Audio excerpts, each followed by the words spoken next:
जिंदगी में कुछ लड़ाइयां जीतने के लिए सिर्फ टिके रहना ही जरूरी होता है।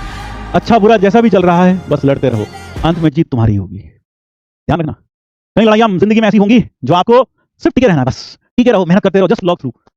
सच पूछो तो जिंदगी के हर समस्या का समाधान यही है, टिके रहो, गिव अप मत मारो, डोंट एवर गिव अप। चीजें मुश्किल हैं, संभव लग रही हैं, कहीं कहीं बच्चे ऐसे होते हैं जिन्होंने सोचा भी नहीं होता कि वो कभी आईआईटी भी जा पाएंगे, ना उन्हें ऐसा लगता है वो अपने आप को हमेशा काम आते रहते हैं, हम तो गधे हैं, हमसे तो सवाल ही नहीं बन रहे, हम तो हिंदी मीडियम में पढ़े हुए, या फिर हमसे तो सवाल ही नहीं बन रहे। इस तरह का कुछ भी नकारात्मक विचार आपके मन में अगर है तो उसे निकाल फेंकिए।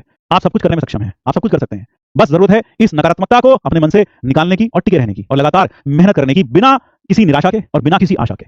ना निराशा ना आशा। देखो ये तो कहना आशा नहीं रखेंगे गलत है, क्योंकि हमें कहीं ना कहीं एक आशा होती है कि हम सिलेक्ट होंगे, हमारे मन में कहीं ना कहीं ये तो जरूर होता है कि हम सिलेक्ट होंगे, इसी आशा के साथ हम तैयारी कर रहे होते हैं, है ना। तो आशा नहीं रखनी चाहिए, वो तो फिर भगवान ही हो जाएगा ऐसा इंसान तो जो आशा भी ना रखे। तो आशा तो डेफिनेटली तुम्हारे पास कहीं ना कहीं ऐसा लगेगा कि there is a hope that you may get selected, you will always feel so, हमेशा ऐसा लगेगा, ठीक है ना, हमेशा ऐसा लगेगा, हमेशा ऐसा लगेगा कि हाँ यार हम सिलेक्ट हो सकते हैं, हमेशा से ऐसा लगेगा।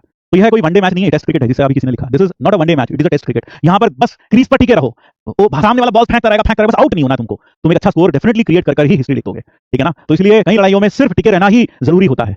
अच्छा या बुरा जैसा भी चल रहा है बस लड़ते रहो, अंत में जीत तुम्हारी होगी। मैंने हमेशा से कहा है, शुरुआत में जब कारवां चलता है तो बहुत सारे बच्चे साथ में चलते हैं, फिर जैसे जैसे आगे बढ़ते हैं ये कारवां तितर बितर होने लगता है ना। 1.0 से फिर वो 2.0, फिर 2.0 से फिर 3.0 और फिर 3.0 से तुम समझते ही हो। इस तरह से बच्चे नीचे सीट डाउन होते रहते हैं, यहाँ गिव अप मारा वहां पहुंच गए, फिर वहां से गिव अप मारा यहाँ पहुंच गए, कितना गिव अप मारोगे यार, गिव अप नहीं मारना है, जस्ट कीप फाइटिंग। और तुम्हें ऐसा लग रहा है कि तुम्हारी हालत खराब है, तुम्हारा ही बैकलॉग है, तुमसे ही क्वेश्चन नहीं बन रहे, किसी से ना बन रहे, सच्ची बात बता रहा हूँ। कोटा में आके पूछे लोगों से, वो भी कह रहे हैं हमसे भी नहीं बननी, सीट भी नहीं बननी, हमसे तो पहले 4 सवाल ही नहीं बनने, सर ने होमवर्क दिया, उनका भी हाल है। तो जो भी जेईई एस्पिरेंट सबका हाल यही है, इसलिए बिल्कुल भी फिक्र मत करो। तुम्हें कई बार बंद कमरे में रहकर तुम्हें ऐसा लगता है कि तुम ही गधे हो, तुम ही सबसे बड़े गधे हो।